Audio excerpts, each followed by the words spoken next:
C'est la fête des Lumières corréziennes. Le festival Les Allumées de Chantex aura lieu les 26 et 27 janvier prochains. Un moment de partage et de féerie qui se prépare bien à l'avance avec l'aide de nombreux bénévoles. Laurent Durusquec, Thomas Cholet-Luneau.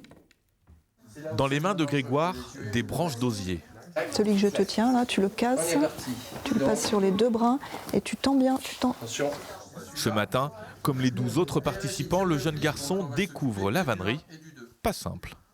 Quand t'as pas la technique, c'est un peu difficile au début. Et sinon, à la fin, ça va. Ça se passe beaucoup mieux qu'au début. Ça se passe mal, mais pour un premier essai, c'est pas ça qui est important. Volontaires et persévérants, tous tordent et retordent le végétal pour tenter de lui donner forme sous les conseils de Serge Mazot, vannier professionnel. On va faire un objet comme ça. Donc ça, c'est le corps de l'insecte qu'on a appelé libellule parce que c'est associé au marais du Brézou. La faune et la flore du marais du Brézou seront à l'honneur pour les Allumées de Chantex. La manifestation, organisée par Pays d'Art et d'Histoire, veut mettre en lumière le patrimoine historique et naturel.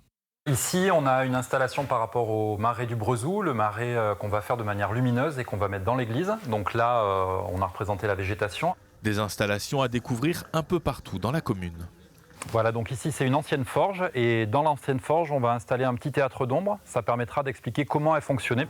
Des animations réalisées depuis le mois de novembre par une cinquantaine de volontaires qui tissent du lien en tressant de l'osier. Chaque fois que j'ai fait ces ateliers avec Pays d'Art et d'Histoire, il y a toujours ce côté convivial. On rencontre plein de gens, on découvre aussi le village sous un autre jour. Tous ces gens qui viennent s'initier aux différents ateliers et ça crée des liens et ça c'est déjà, le pari est déjà gagné là à ce niveau-là, quoi. Après 3 heures de manipulation, la libellule est prête à prendre son envol les 26 et 27 janvier prochains.